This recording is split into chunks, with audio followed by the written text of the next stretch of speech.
¿Qué tal? Buenos días.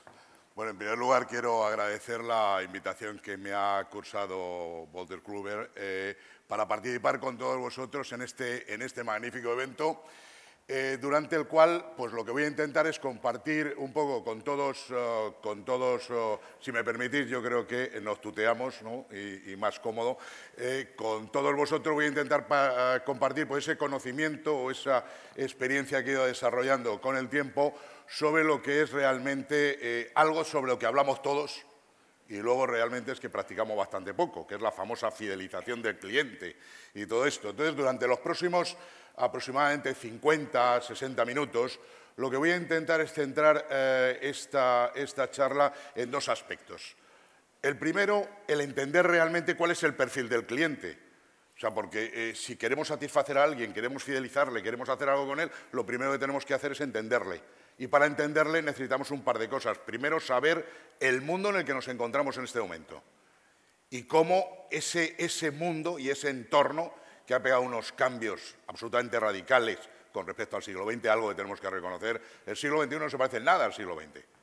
O sea, ese es el primer punto. Entonces, algo que vamos a contemplar y sobre lo que vamos a hablar. Y una vez entendido y reconocido el entorno, me gustaría, bueno, pues luego presentaros lo que yo diría una alternativa, la alternativa que en un principio, pues a mí se me ha ocurrido que de alguna manera, basado fundamentalmente en la experiencia de cómo podemos realmente aprovechar estas oportunidades. Fijaros, pues yo creo que todo el mundo, aquí la palabra crisis es el titular continuo y permanente. Entonces, si la palabra es crisis, yo me gustaría empezar con algún tema que pudiera ser ilusionante para todos. De hecho, después de la reunión anual del Premio Nobel de Economía, estuvimos analizando precisamente la situación, era diciembre del 2008, y en el vuelo de vuelta a España lo que estuve fue pensando qué era lo que había que comunicar al mercado. Y dentro de esa comunicación acabé escribiendo el libro del generador de ilusión. Entonces, yo creo que necesitamos ilusión por encima de todo. Algo que lo ves por la calle y se ha perdido. Y entonces dices, ¿pero cómo podemos perderlo? Estos son datos, estos no son ni imaginaciones, ni tendencias, ni historia. La lista Forbes se ha incrementado en un 25% por 2 años consecutivos. Es decir, hay gente que parece que la crisis no le va tan mal, ¿no? Pero es que luego, cuando nos estamos en España, decimos que en el 2009 el número de ricos se incrementó también en un 16%. Estos son datos. Y entonces dice, bueno, pues entonces resulta que esto de la crisis no debe ser algo tan malo. A lo mejor lo que pasa es que hay que entenderlo. Y una vez entendido, empezar a actuar en consecuencia, ¿no? Bien, no sé si reconocéis esta imagen, ¿os suena? La tormenta perfecta, ¿no? Y la tormenta, ¿sabéis cómo se configura la tormenta perfecta? Es la convergencia de 3 tormentas, ¿no? Entonces, ¿en qué situación estamos? Estamos en la situación de crisis perfecta. Y dice, fíjate, y lo dice además con ilusión. Sí, y lo digo con alegría porque dice, cuando tú hablas de crisis en el idioma en chino, resulta que crisis es equivalente a oportunidad. Digo, hombre, si estamos en la crisis perfecta, estamos en la oportunidad perfecta. Desde luego, esos que se han incorporado a la lista Forbes lo han entendido perfectamente. Los que en España también han tirado para arriba, también entiendo que lo han entendido. Pero es que en este tipo de situaciones te encuentras ejemplos empresariales. Y es una empresa como IKEA. IKEA, en plena crisis, donde todo el mundo está fatal y todo esto, ¿qué tal le va? Ha incrementado en los últimos años no solo su facturación, sino sus beneficios de manera realmente importante. Entonces, de alguna manera, lo que tenemos es que ver y decir, bueno, vamos a ver, sí, estamos en este tipo de situación. Si estamos en este tipo de situación, veamos el entorno, veamos cómo funciona todo esto y entonces cuáles son los mecanismos que yo puedo utilizar para sacar provecho, para sacar partida de todo esto. Entonces, de alguna manera, los diferentes tipos de crisis que he planteado aquí están justo puestos en el orden inverso. O sea, el primer tipo de crisis que se nos planteó fue precisamente lo que es toda la parte, ese cambio de paradigma, lo que es una crisis estratégica. ¿De acuerdo? Algo que sabíamos todos, lo que está pasando ahora, se sabía perfectamente, se tenía conocido a nivel macro desde mediados de los 90. En mediados de los 90, concretamente el 15 de marzo de 1994, se firmaron en Marrakech las últimas rondas del GATT, donde se creó un nuevo mundo. 117 países firmamos lo que fue un protocolo, un acuerdo de liberalización completa del comercio mundial. Eso sí, sin criterios de convergencia económica. Pero bueno, ya sabemos que los políticos nos hacen cosas de estas. Entonces lo que tenemos es que entender lo que nos van a hacer y una vez ya que nos lo han hecho, decir, bueno, pues a ver cómo le sacamos de aquí partido, ¿no? No contentos con eso, dice, espérate, que ahora vamos a meter otra. Y el 1 de enero del 2001, encima, ¡pum!, meten también a China con unos acuerdos que de verdad es para estudiarlos. Bien, dentro de todo eso, dices, ese nuevo mercado, ese nuevo mundo, ya no se puede abordar de la misma manera. Y el no se puede abordar de la misma manera es donde nos aparece lo que es la explosión de las tecnologías de la información.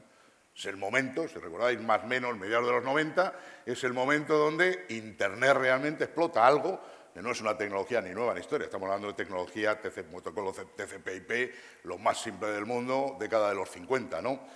Pero es el momento donde realmente el mercado necesitaba de otra forma de actuación distinta. Y entonces ahí es donde nos encontramos ese nuevo mundo que además ya le pusimos título. A mediados de los 90, como decimos, ya estamos en la sociedad de la información. Es la era de la información. ¿Qué es lo que hicimos? Nada. Y no hicimos nada porque los resultados tiraban para adelante, ¿no? Y seguíamos quemando mercado, y seguíamos quemando mercado, y seguíamos quemando mercado, pues hasta que nos llegó definitivamente pues la situación que todos conocemos en este momento.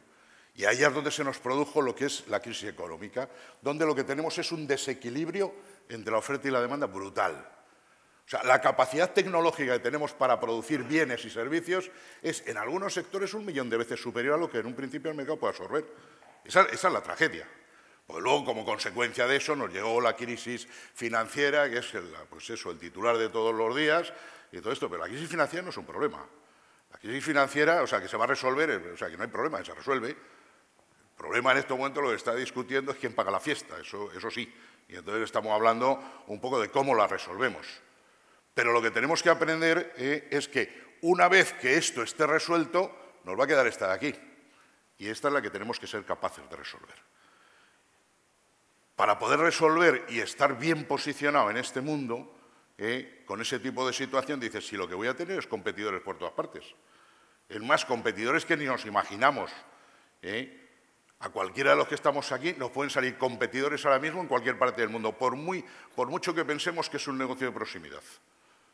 Últimamente a mí ya me estaban contando proyectos que pretenden para cierto tipo de empresas y además, obviamente, iban de cabeza por la pyme, porque la gran empresa ya lo ha manejado de otra manera.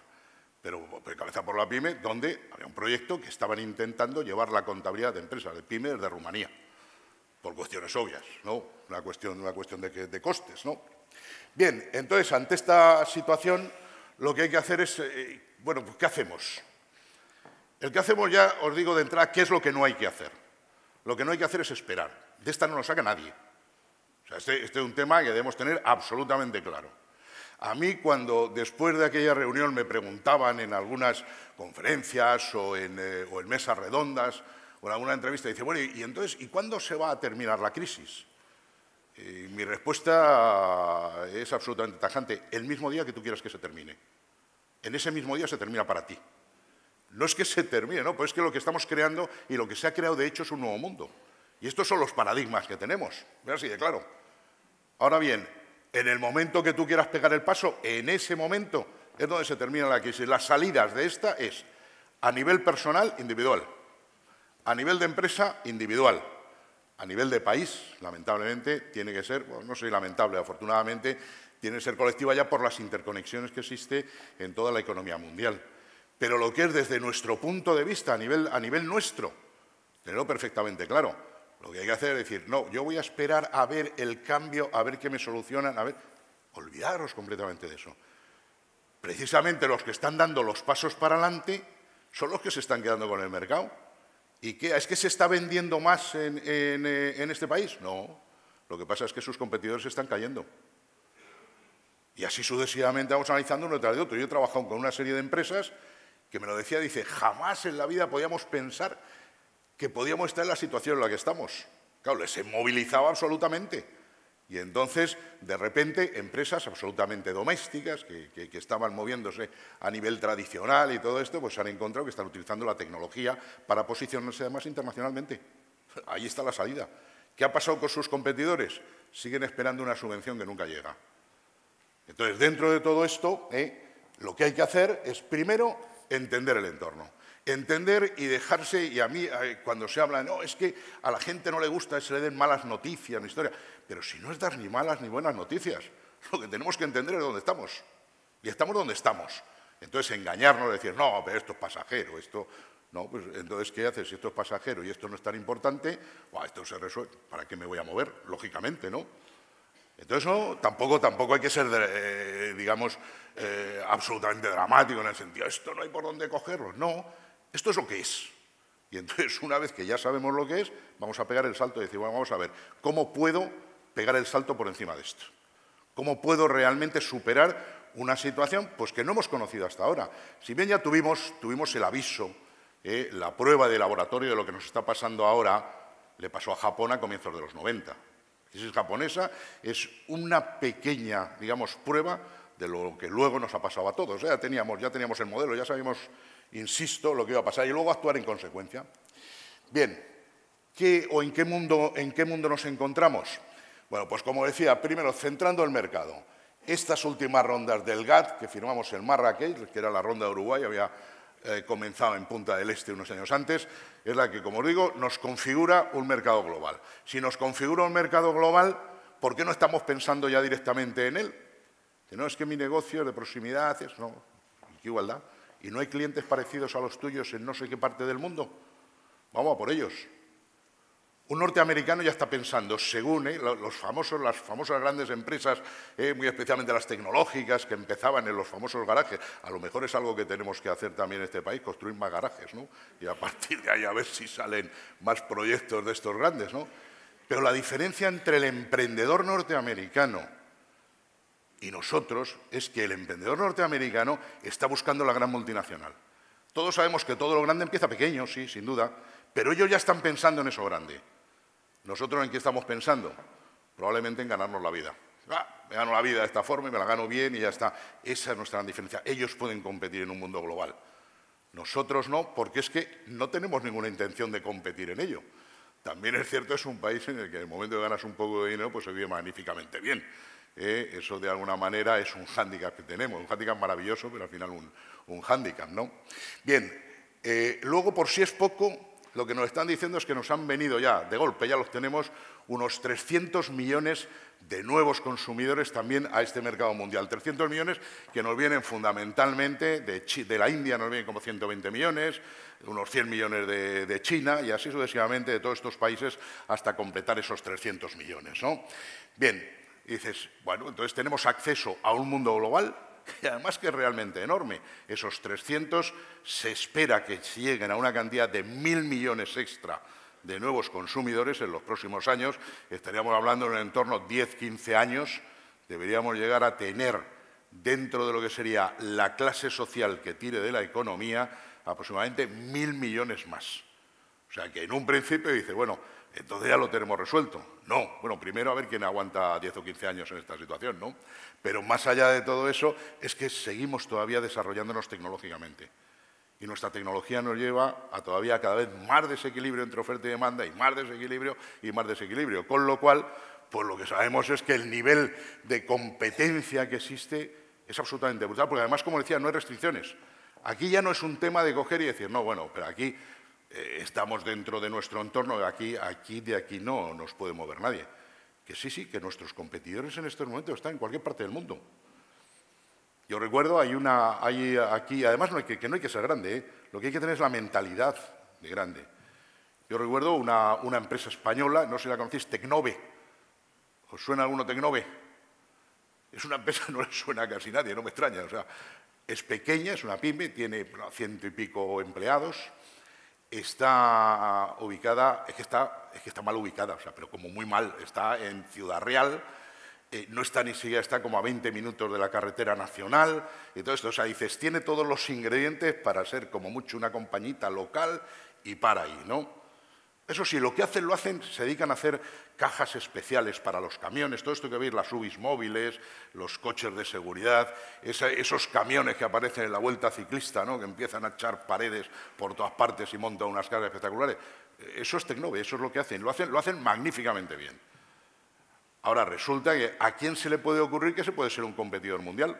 Pues yo me acuerdo, estando con ellos, que estábamos hablando al poco del boom de Internet, año 98, 99, por ahí, y entonces estuve con ellos viendo unas cosas y yo la verdad es que al final luego se empeñaron en enseñarme toda la fábrica y todo lo que estaba haciendo y yo la verdad lo que quería era irme, quería volver a casa, ¿no? Pero bueno, pues la amabilidad lógica te tiene allí con ellos, hasta que llegan y me dicen, bueno, y además en aquellos momentos nos hemos metido dentro del mundo de Internet. Digo, ah, qué bien. Digo, aquí les pregunto cuántos pedidos han conseguido, su transacción media estaba en el entorno de los 2.500 euros, o sea, estamos hablando de transacciones altitas, y entonces en ese momento se me ocurre preguntarle, bueno, ¿y cuántas? Pues llevan 3 meses nada más. Y yo, claro, vi además la página web desde luego no era ninguna maravilla, era más bien cutre. Ahora, dentro de todo eso, digo, bueno, ¿y cuántos pedidos habéis recibido? Y dice, pues hemos recibido últimamente 5 pedidos. Digo, 5 pedidos de 2.500 en 3 meses. Y entonces me interesó, ¿y de dónde? De diferentes empresas japonesas. O sea, a ver qué japonés, con sentido común, por decirlo de alguna forma, estaba pensando que el competidor estaba en ese pueblo escondido de Ciudad Real y todo esto. Insisto, eso es algo que tenemos que irnos acostumbrando en todo tipo de sectores. También os digo, hay muchos compitiendo, pero bueno, yo diría que no hay muchos compitiendo, hay pocos compitiendo, hay muchos, pero pocos realmente compitiendo. El que compite y compite de verdad en este mundo es el que precisamente llega a engrosar la lista Forbes. Bien, y luego lo que tenemos, pues ese mundo rápido, y aquí es donde nos viene el tema. ¿Qué estamos hablando de rapidez? Cuando estamos hablando de Internet, hemos abierto la caja de Pandora de la interactividad. Interactividad significa tiempo real. Es decir, que ante un comunicado de un cliente yo no puedo tardar días o semanas o meses en contestarle. No. A mí, según me llama, le contesto. Pero es así. Lo mismo que contestamos, lo que pasa es que hay veces que la contestación es al teléfono, es bueno, ya te llamaré cuando esté resuelto. Y va para largo, ¿no? Tenemos que aprender a responder en tiempo real ante las peticiones de nuestros clientes. Eso probablemente es uno de los temas a los que no estamos acostumbrados. Es difícil, hay que modificar los procesos y modificar las formas de actuación, porque este mundo nos lo exige. Y si no lo hacemos nosotros, hay otro que lo va a hacer. Y eso tenerlo claro, si no lo hacemos nosotros, hay alguien que lo va a hacer en alguna parte del mundo. Bien, este mercado se conforma además con una serie de características que vemos en los nuevos clientes. Nuevos clientes que son los que van progresivamente creando lo que se ha venido a llamar la sociedad del bajo coste. Ya por ahí hace como 4 o 5 años, 2 italianos, Gacci, que es el corresponsal del Corriere della Sera en Nueva York, y Narducci, que es un sociólogo, es un empresario y además sociólogo, escribió un libro magnífico, es un libro muy facilito de leer, o sea, es un ensayo en el cual ya nos aportaban datos, estaban hablando, el título es La desaparición de la clase media y el subtítulo y la emergencia de la sociedad del bajo coste. Perdón. Bueno, pues hace 4 o 5 años ya nos aportaban datos de que el 19% de la clase media ya no era clase media, sino que estaban en una nueva clase social que estaba por debajo, en cuanto a capacidad, a poder adquisitivo, de lo que en un principio habíamos conocido como clase media tradicional. En estos momentos debemos estar del orden de, hemos debido perder entre un 25, una cifra entre un 25 y un 30% de lo que era la clase media tradicional, que ha entrado en lo que es esa sociedad del bajo coste. Y estamos hablando, cuando se habla de sociedad de bajo coste, hay veces, yo me lo he encontrado en algún sitio y dice, sociedad de bajo coste, los pobres. No, cuidado, no. Sociedad de bajo coste no son los pobres indocumentados, historias, no, estamos hablando de este tipo de perfiles, que es precisamente un perfil que es, por decirlo de alguna forma, de los pudientes en los países emergentes, porque este movimiento de la sociedad del bajo coste nos nace en China, en India y similar. Y entonces, los que tienen poder, los que tenían un cierto poder adquisitivo, querían adquirir bienes. Pero es que resulta que no los tenía al lado. Nosotros al final dice, bueno, más o menos tengo una tienda al lado en el que lo puedo conseguir. Ellos no podían conseguirlo allí. Entonces, ¿qué es lo que utilizan? Utilizan Internet como medio de interrelacionarse con sus proveedores. Una vez que tú estás ya con Internet y entras a comprar vía Internet, ¿compras lo primero que encuentras? Rotundamente no. Empiezas a hacer tu pequeño estudio de mercado en tiempo real. Y entonces, en igualdad de condiciones, ¿qué es lo que compras? Lo más barato. Lo cual quiere decir que este es otro de los paradigmas que nos ha cambiado. O sea, antes en las empresas ganábamos dinero con cualquier transacción. En estos momentos no. En estos momentos tenemos que empezar a pensar que al cliente lo tenemos que tener el tiempo suficiente como para empezar a ganar dinero con él. No vamos a ganar dinero probablemente en la primera transacción, ni en la segunda ni en la tercera, será a lo mejor a partir de la cuarta. Y esto, por eso la importancia, cuando está hablando tanto de orientación al cliente, de fidelización y todo esto, es que ya no es lo de antes. Antes, desde la primera transacción a ganar dinero, y algunas veces muchísimo. En estos momentos no. En estos momentos empezaremos a ganar cuando realmente llevemos el tiempo suficiente con el cliente que nos permita amortizar la inversión que hemos tenido que hacer para captarle, teniendo en cuenta que los márgenes en todas partes, eso creo que lo estamos viviendo todos, pues en todos los sectores, en todas partes, pues están reduciéndose. Es más, ¿hay que vender a pérdidas? La respuesta es que probablemente en ciertos sectores de servicios, no, pero en sectores industriales sí. Sectores industriales, cuando entramos dentro de compras colaborativas, ¿no? O compras en grupo dentro de lo que son redes sociales. Ya había un par de ejemplos, puedo soltar. Uno era el tema del Toyota Corolla, en un momento dado, pues me parece, creo recordar, que la cifra que fueron negociadas fueron 5.000 coches de golpe. Claro, tú puedes decir, no, por debajo precio no te lo vendo, sí, pero entonces le va a vender a alguien el equivalente al Toyota Corolla, que sea de Audi, de Ford o de quien sea. ¿Puedes permitirte el lujo de perder 5.000 coches en la calle con todo lo que supone de mantenimiento, reparaciones, historia y todo esto? No puedes. ¿Te tengo que vender por bajo coste? No me queda más remedio. ¿Pierdo en esa transacción? Sí. Ya lo iré recuperando con los servicios que le voy a dar a continuación. Y entonces esto es algo que de alguna forma tenemos que ir pensando con este tipo de clientes, donde además hay algo para resaltar, que es el hecho de que cada vez nos parecemos más internacionalmente y que estamos familiarizados con las nuevas tecnologías de la información. ¿Esto a dónde nos lleva? Esto nos lleva a que eso que hemos configurado como mercado global sea una realidad.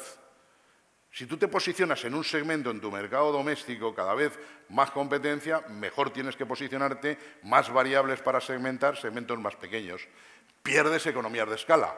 Ahora bien, ¿cómo las puedes recuperar? Pues yo tengo un mercado más grande.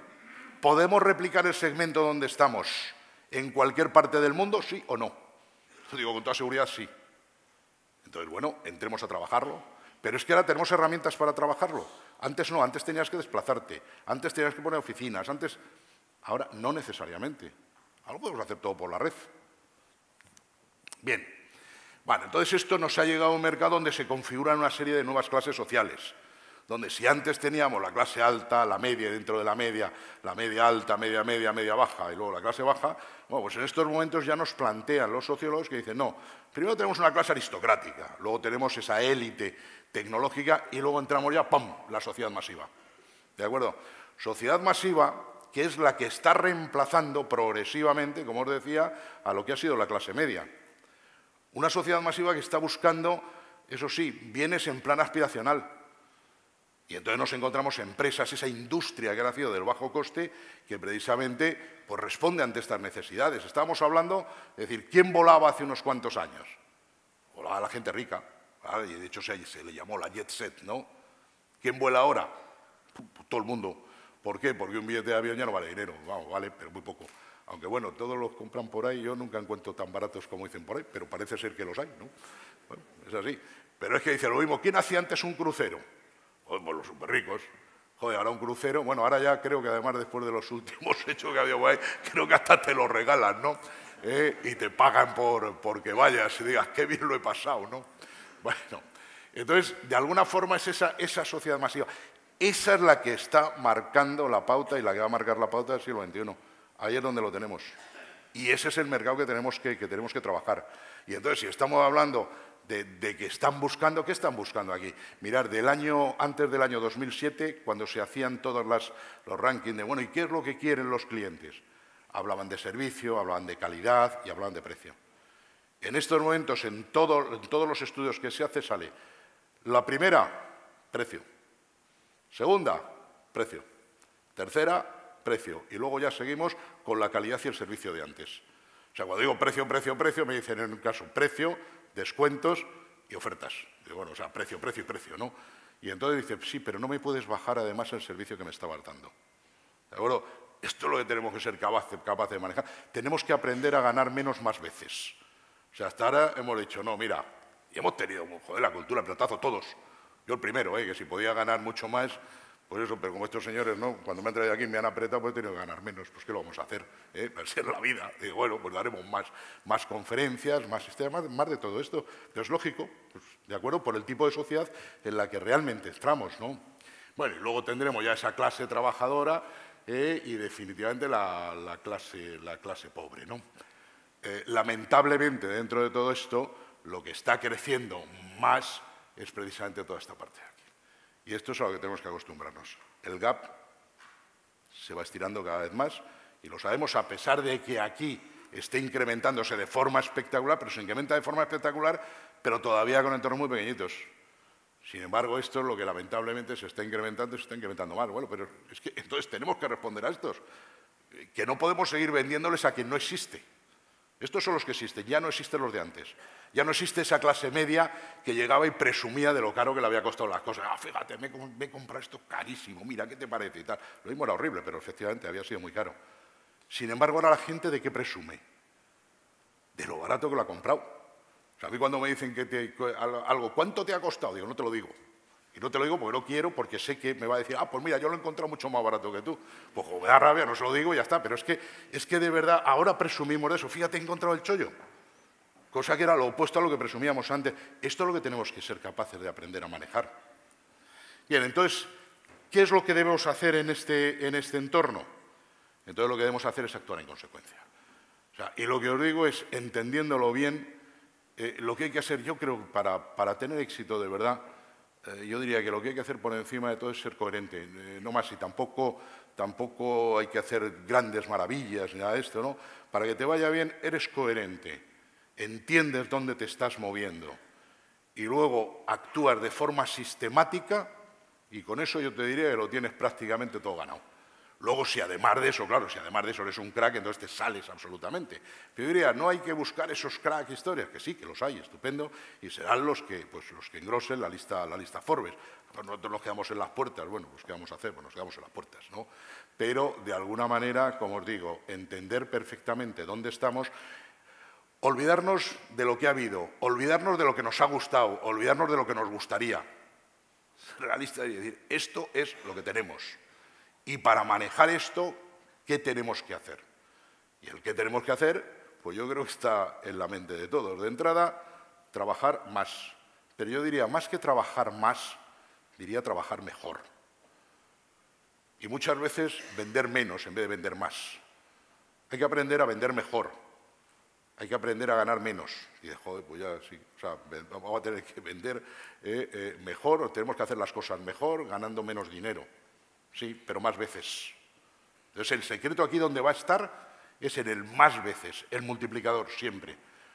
Yo, cada vez que veo a un cliente, lo que tengo que ver es qué hay detrás de ese cliente. Dice, ¿que hay una transacción? No. Hay una hoy y otra mañana y otra otro día y otra y otra y otra y otra. Pero además hay algo importantísimo y es la capacidad de comunicación que tenemos con los clientes.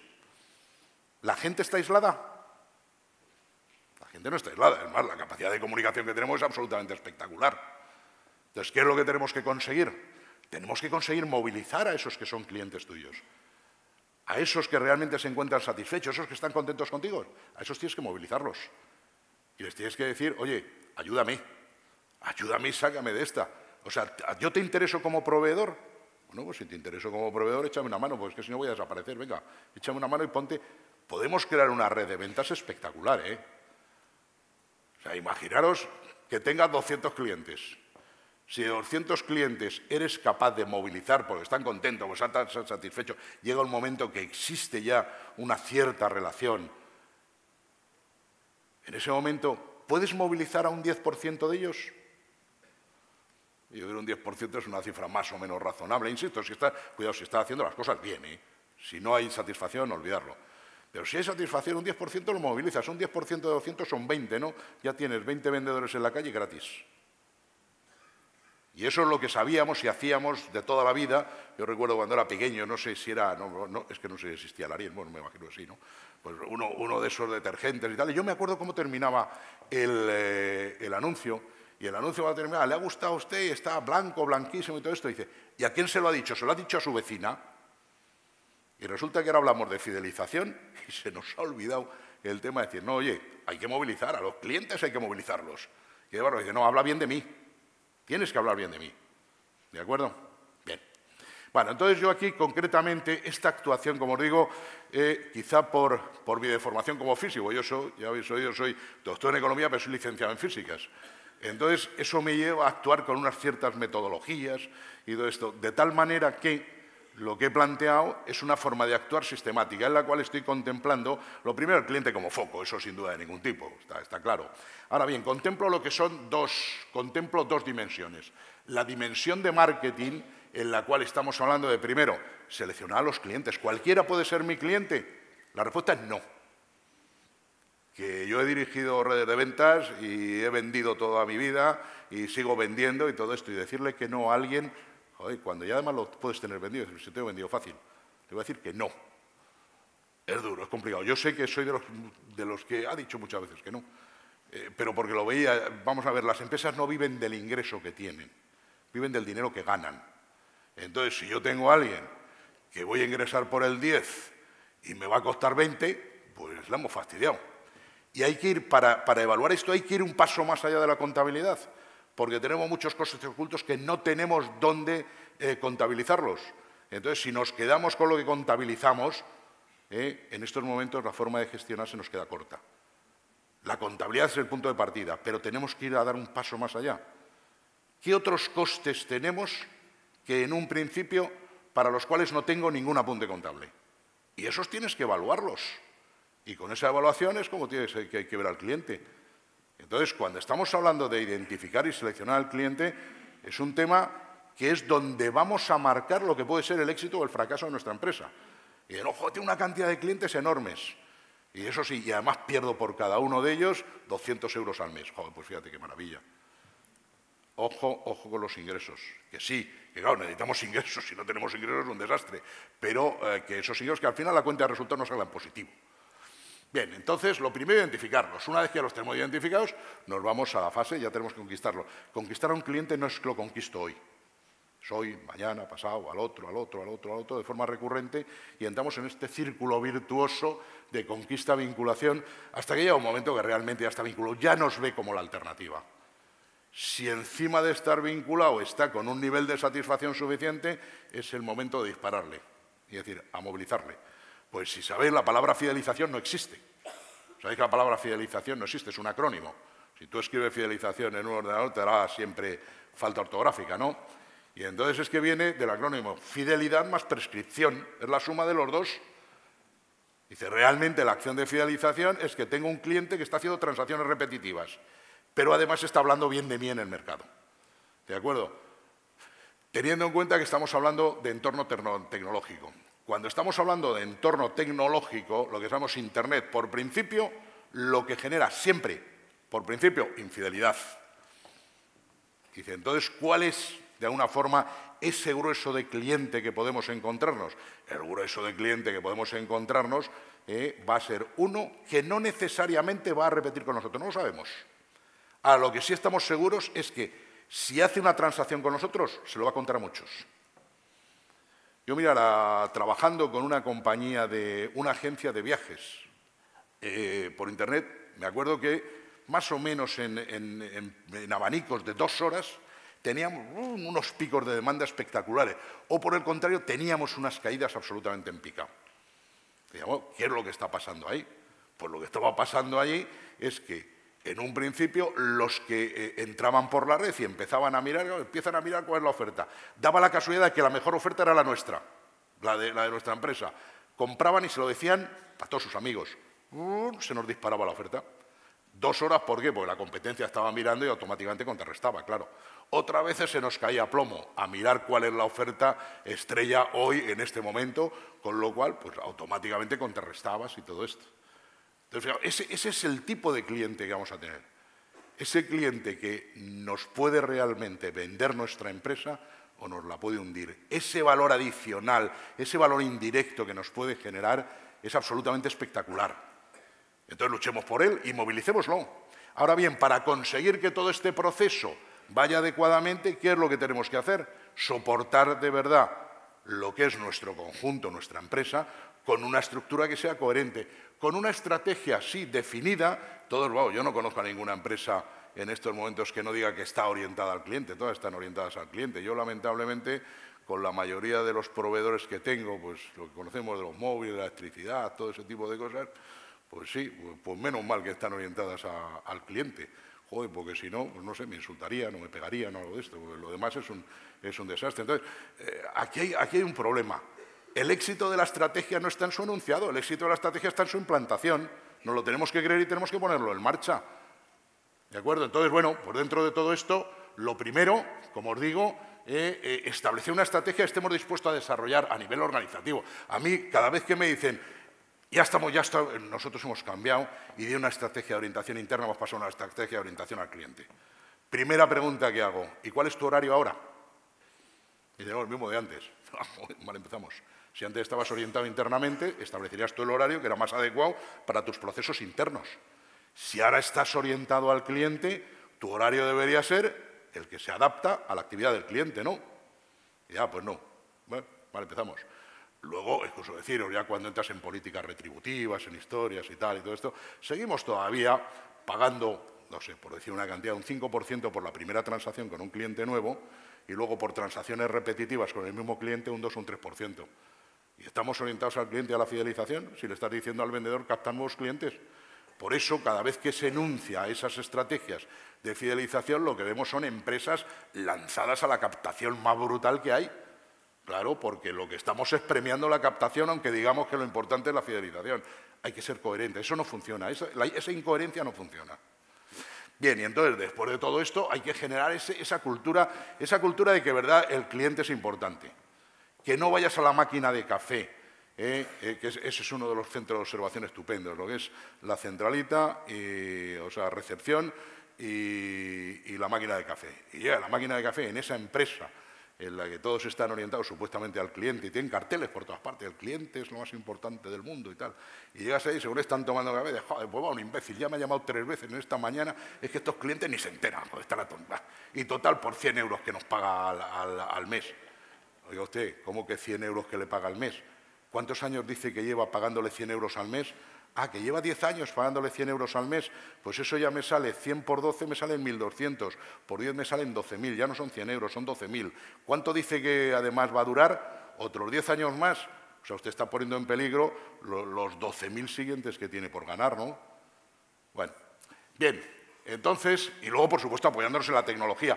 Fijaos que la tecnología lo he dejado un poco ahí porque, gracias a Dios, es digamos, de todas estas dimensiones es la que menos me preocupa. Es que tenemos tecnología para aburrir, afortunadamente. ¿Es necesaria la tecnología para manejar este mundo? Sin duda de ningún tipo. Pero es que la tenemos.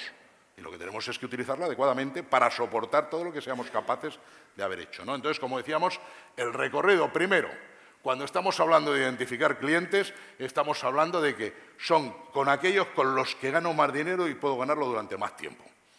Y aquí es hacerte de entrada pues, con posiciones muy simples. Oye, tengo un cliente de 65 años que me da 300 al mes. Y, sin embargo, tengo en paralelo uno de 30 que me está dando 150. ¿Con cuál me quedo? Bueno, lo primero es pedir estado de salud. O sea, a ver si está bien. O sea, hay que buscar gente joven, con recorrido, que esté sana y tal. Y lo mismo con las empresas, es exactamente lo mismo. ¿De acuerdo? Todo eso lo tenemos que contemplar. Hay modelos, yo de hecho he desarrollado un modelo econométrico que lo que me permite es además calcular lo que es ese valor, ese desarrollo potencial del cliente. Yo diría a todos por lo menos hagáis esta composición de lugar, si no un modelo complejo, es lo primero decir, vamos a ver, cuánto me está pagando, pero cada cuánto tiempo, durante cuánto tiempo lo llevo, haceros por lo menos unos cálculos que nos lleven a eso. Sí, me paga 100, pero me paga 100 al mes y la posibilidad que tengo de mantenerle como cliente 10, 15, 20 años. Empezar a multiplicar y ya veréis las cifras que salen. Una vez salen cifras espectaculares. Luego ya vendría otro, es un ejercicio final que vamos a ver, en el cual dices, y además, ¿qué es lo que me puede traer del mercado? Esa prescripción que decíamos, eso en cifras, ¿cuánto es? Luego vamos a ver un pequeño ejercicio, ¿no? Bien, luego estamos, lo que decía, en el tema de captura, pero aquí cuando digo el tema de captura, no es eso que aparece siempre, estimado señor, señora, ni estimado señor, señora, o a la atención del departamento de administración, que no, que personalizar no es eso, personalizar es, si me lo dirigís a mí, tiene que ser, estimado señor Cuesta, y además que sea señor Cuesta y no señora Cuesta, porque a mí me llegan cada cosa y veces que, pero es que sí, estimado señora Cuesta, bueno, pues mal empezamos. Bueno. Bien, luego el tema de la vinculación, fijaros en todo este proceso, lo que vamos a ir haciendo es conociéndole mejor, de tal manera que al cliente no hay que bombardearle, al cliente hay que decirle lo que le interesa, cuanto más le conozca, mejor podré afinar el mensaje. ¿Y cuándo voy a contactar con él? Cuando realmente yo sé que él va a estar receptivo. Os digo, el mercado es como en el mercado norteamericano. Muchas veces cuando estás trabajando con cierto tipo de empresas, directamente nadie te coge el teléfono. Todo pasa por contestadores automáticos.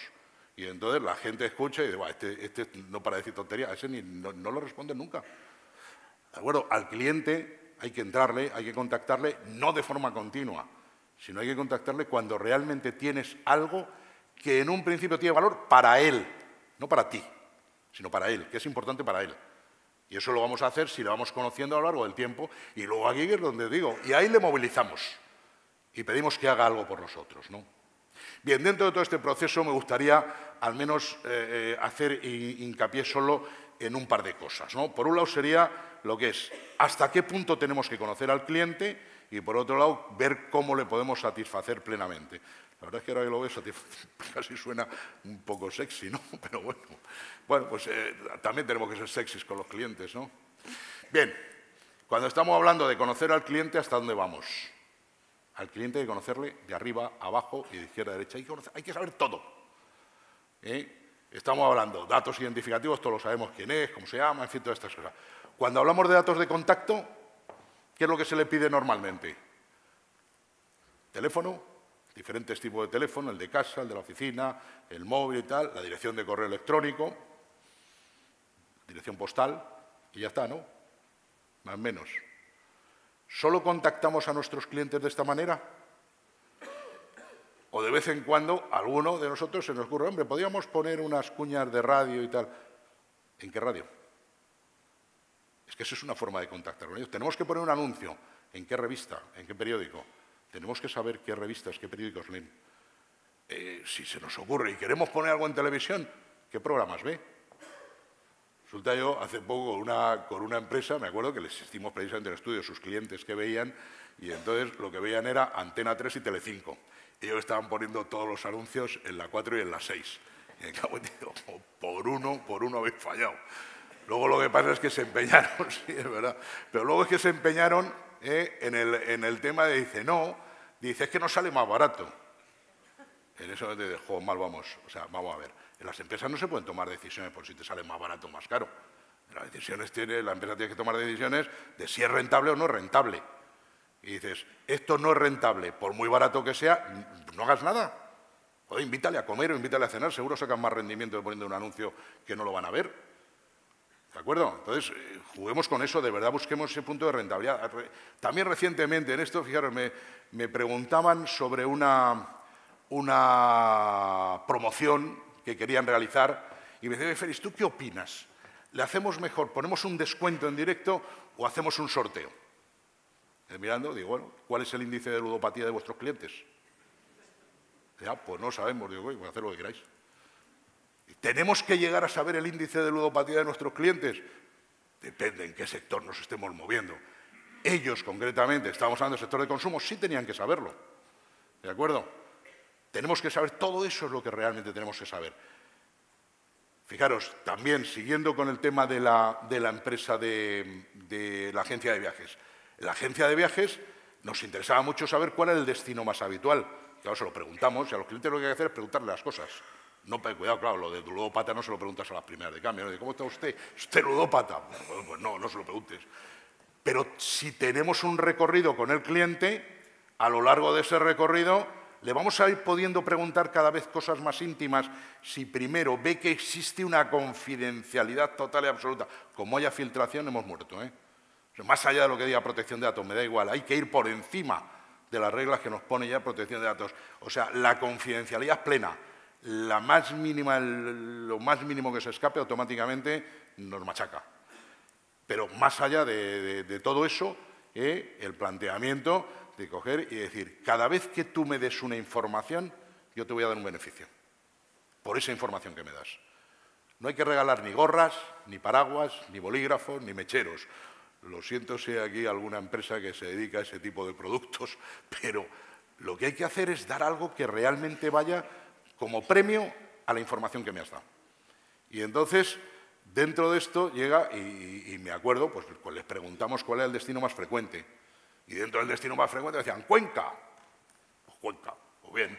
Entonces, automáticamente les salía un mail en el que se decía, los 5 próximos viajes que haga usted con nosotros a Cuenca tendrán un 10% de descuento. No os podéis ni imaginar la cantidad de mails que recibimos.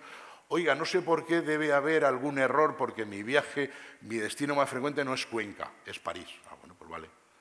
¿De acuerdo? Validad la información dándole este tipo de cosas. Y así llegaremos a conocerlo, y le llegaremos a conocer de verdad. Y entonces actuaremos en consecuencia. Es decir, ¿cómo? Que resulta, nos interesa saber si temas de religión. Imaginaros. Hay gente, hay musulmanes, joder, pues ya está, ya sabemos que un viaje a la Meca se van a hacer. ¿Podemos realmente esto gestionarlo? O sea, todo ese tipo de cosas, insisto, cada uno en su negocio tiene que saber cuál es el grado de información al que tiene que llegar. Pero os digo, no os quedéis solo con la nata, es insuficiente. Lo normal a mí, cuando yo veo la mayoría de las bases de datos que hay en este país, en general lo que veo son bases de datos administrativas. No veo bases de datos de marketing. No te permiten segmentaciones de verdad. Segmentaciones de verdad en este momento es utilizar este tipo de variables que os estoy comentando, ¿no?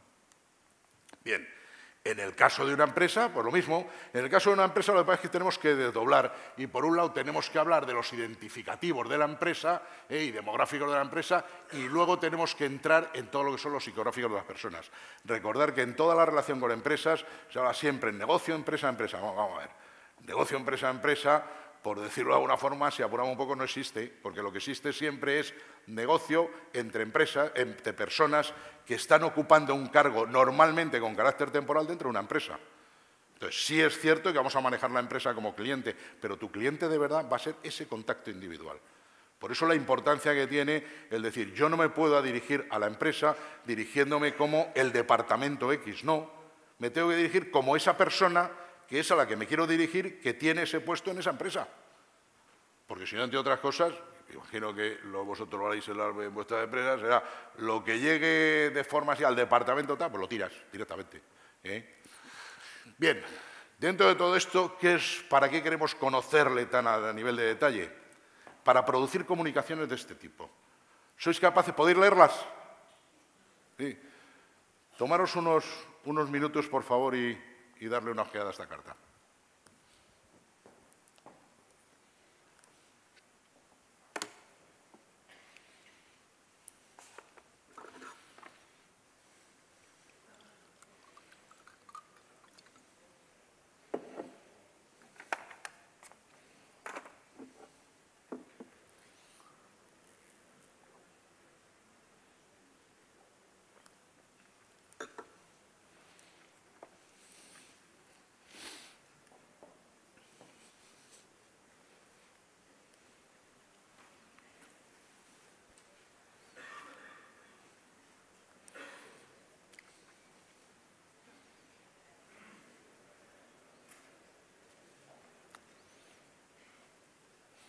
¿Qué tal? ¿Qué os parece?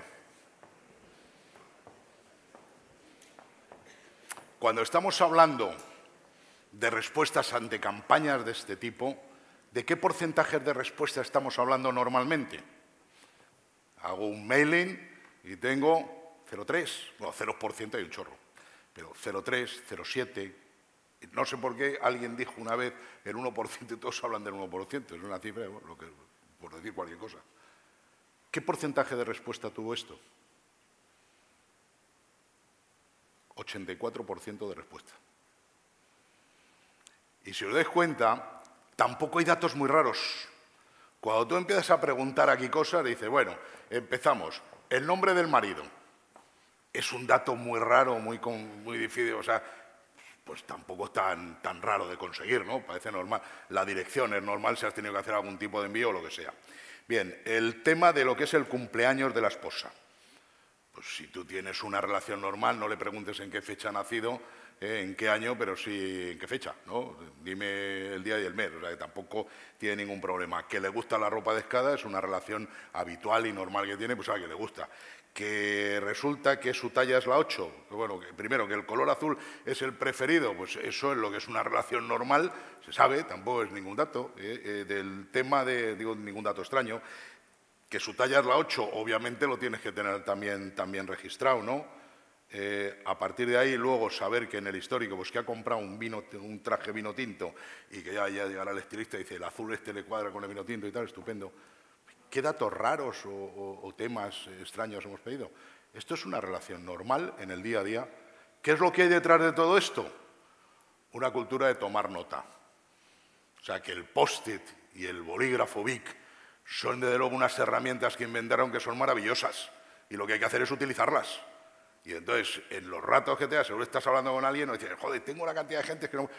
No te metas en el ordenador, pues toma nota ahí en un post-it y luego, cuando tengas ese momento de baja, automáticamente mete los datos en tu ordenador y luego utilízalos. Tenemos mucha más información muchas veces de lo que realmente pensamos y lo que pasa es que no la utilizamos. Utilizar la información. ¿Estamos en la era de la información?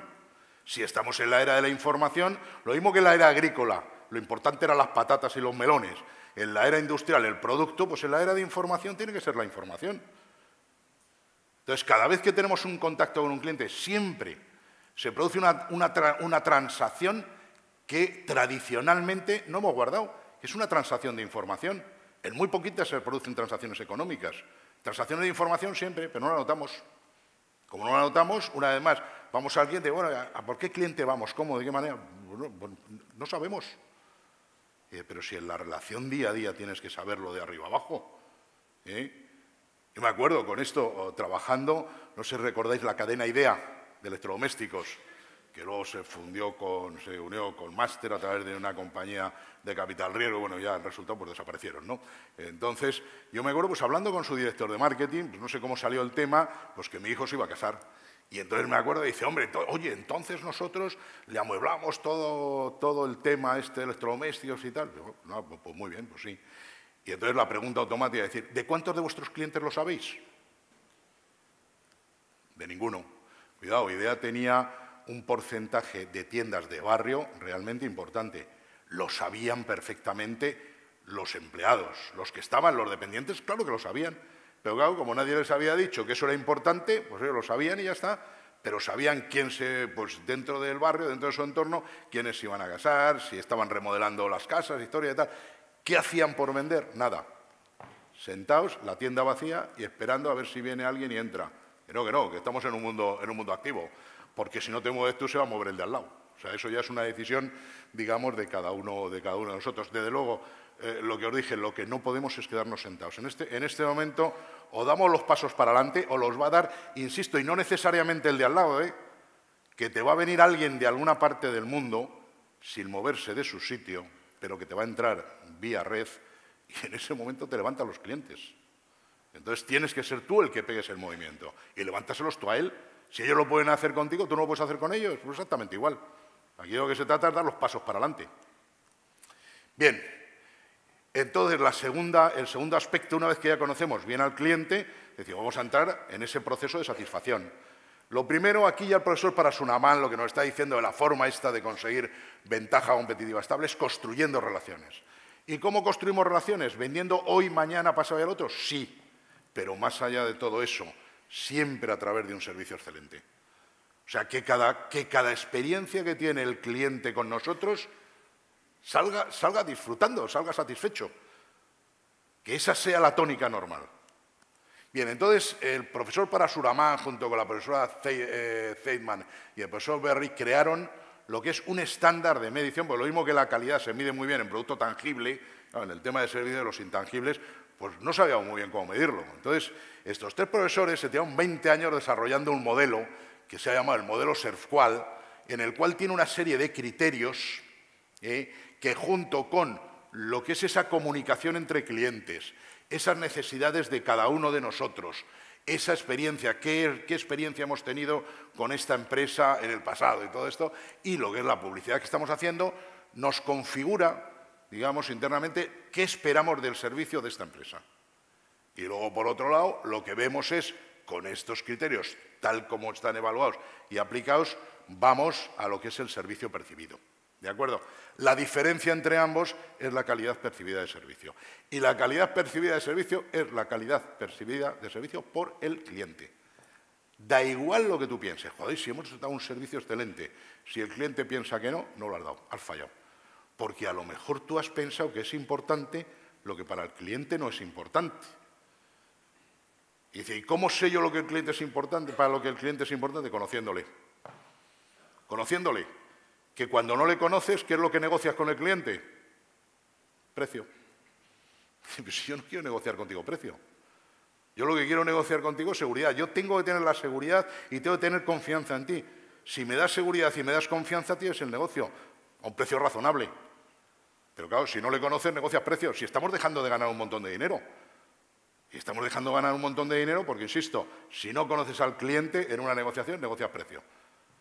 En un porcentaje muy elevado no tendríamos que negociar precio. Bien, esos criterios de alguna forma se juntan en 5 dimensiones, que habla de elementos tangibles, de fiabilidad, capacidad de respuesta, seguridad y empatía. Y entonces se está haciendo estudios periódicos de cómo los clientes vemos estas variables, ¿no?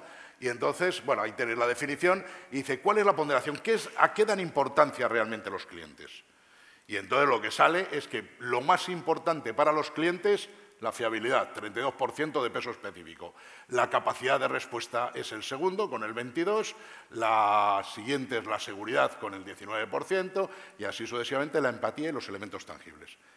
Esto es lo que los clientes dicen, esto es lo que para nosotros es realmente importante en este orden.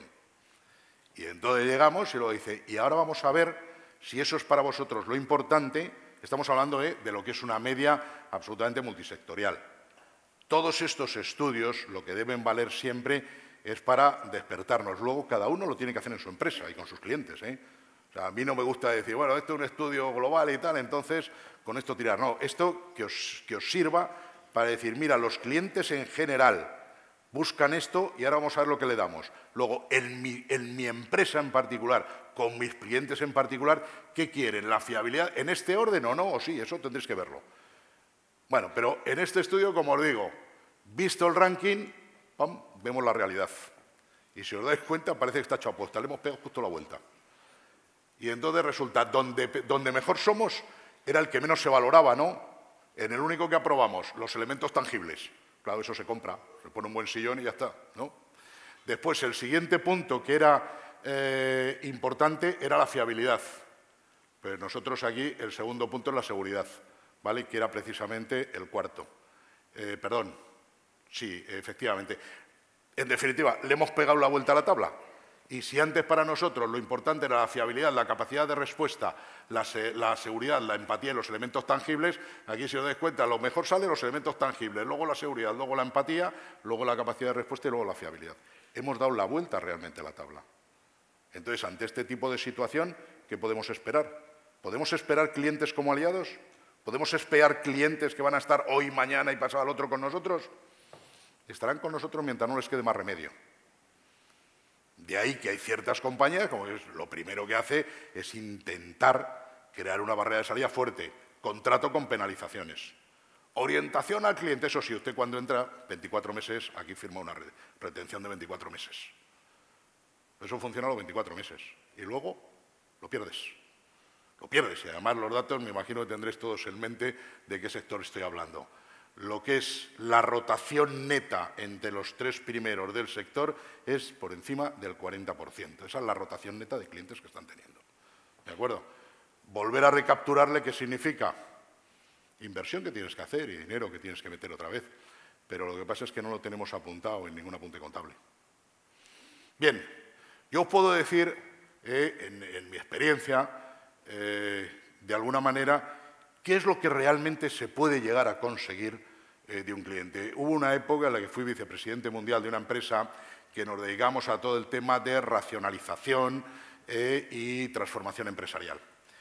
Bueno, ahí yo llegué a esa empresa en el año 1996 cuando esta empresa lleva 50 años en el mercado. La empresa se llama Alexander Proudfoot.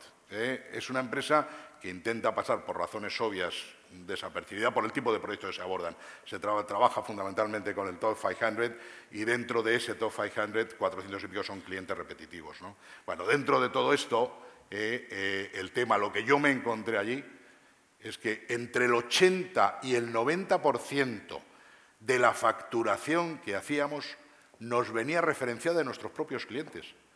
Había cultura del tema. La frase que acuñó este señor cuando creó la empresa es: cuida de tus clientes y ellos cuidarán de ti. Pero es que se ponía en marcha, es que esa cultura existía. Y cuando se estaba haciendo un proyecto, el director del proyecto que pedía: oye, ¿va bien todo? Sí, evidentemente iba bien. Aquí el nivel de satisfacción era espectacular, Yo no he visto... Luego me volví a España a la dirección de otra consultora. No era la misma situación, ni mucho menos. Esta, de verdad, daba un nivel absolutamente sensacional. Pero entonces movilizaba a los clientes. Es decir, preséntame, ábreme a otros.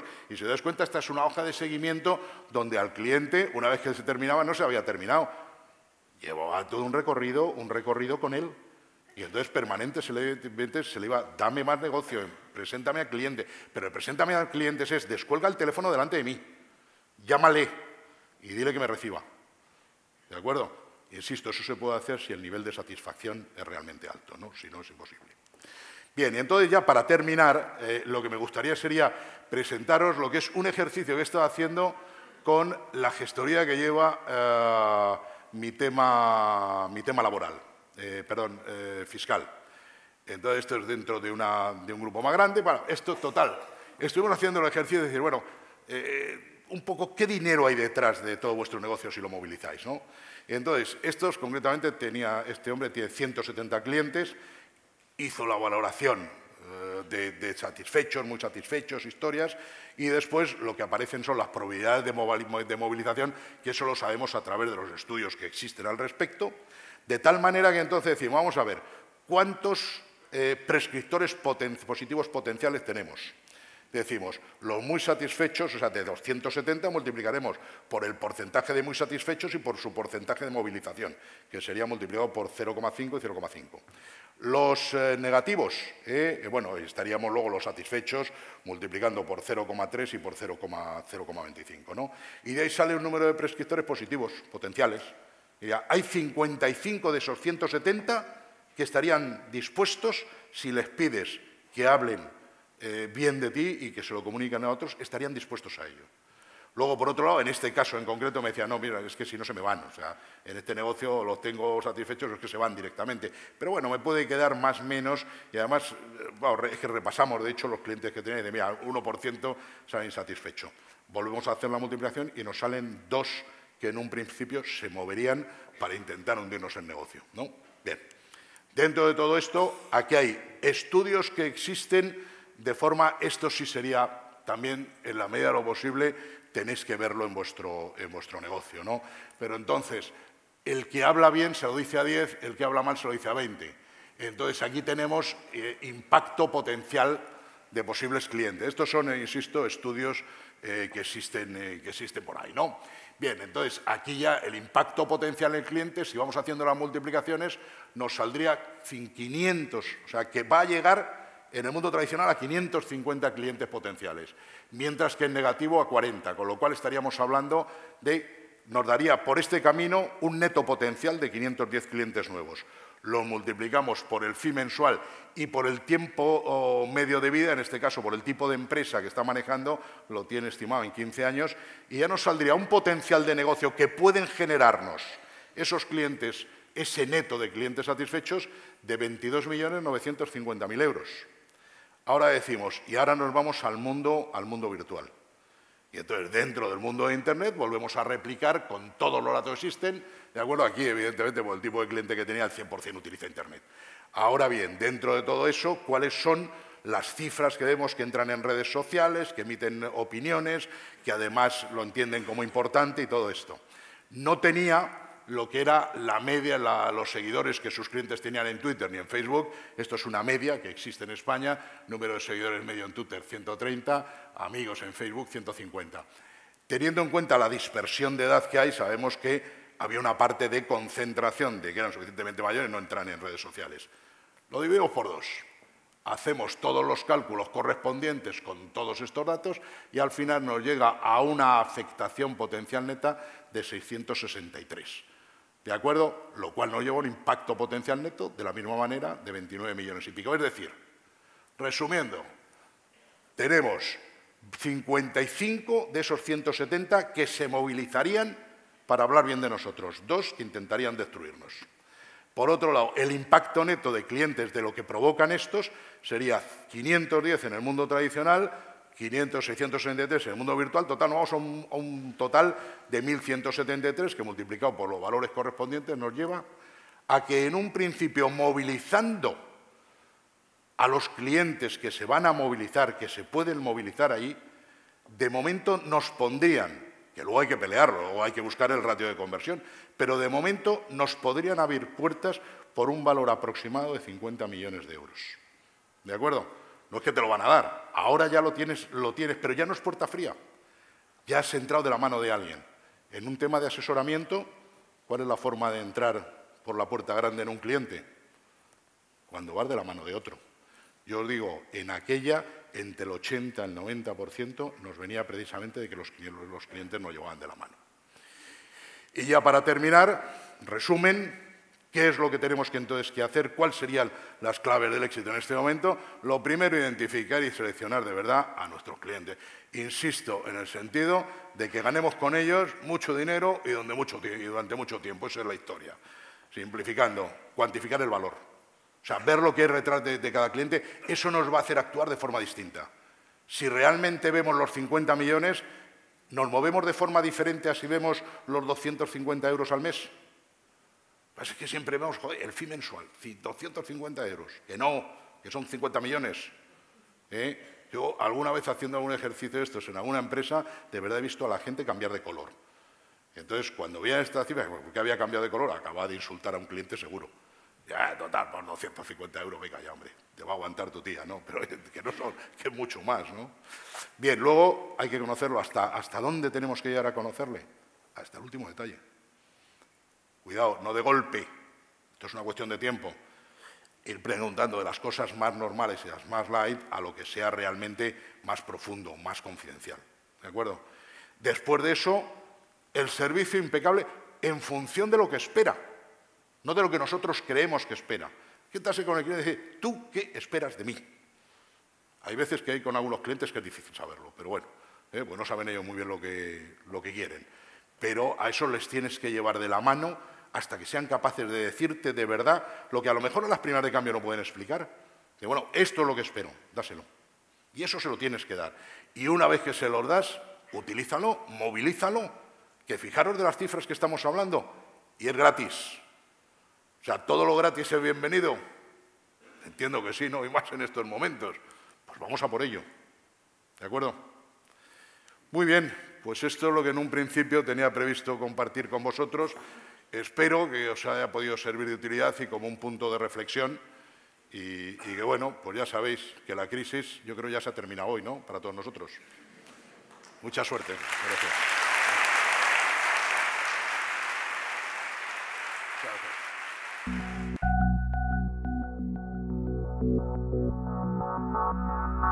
gracias.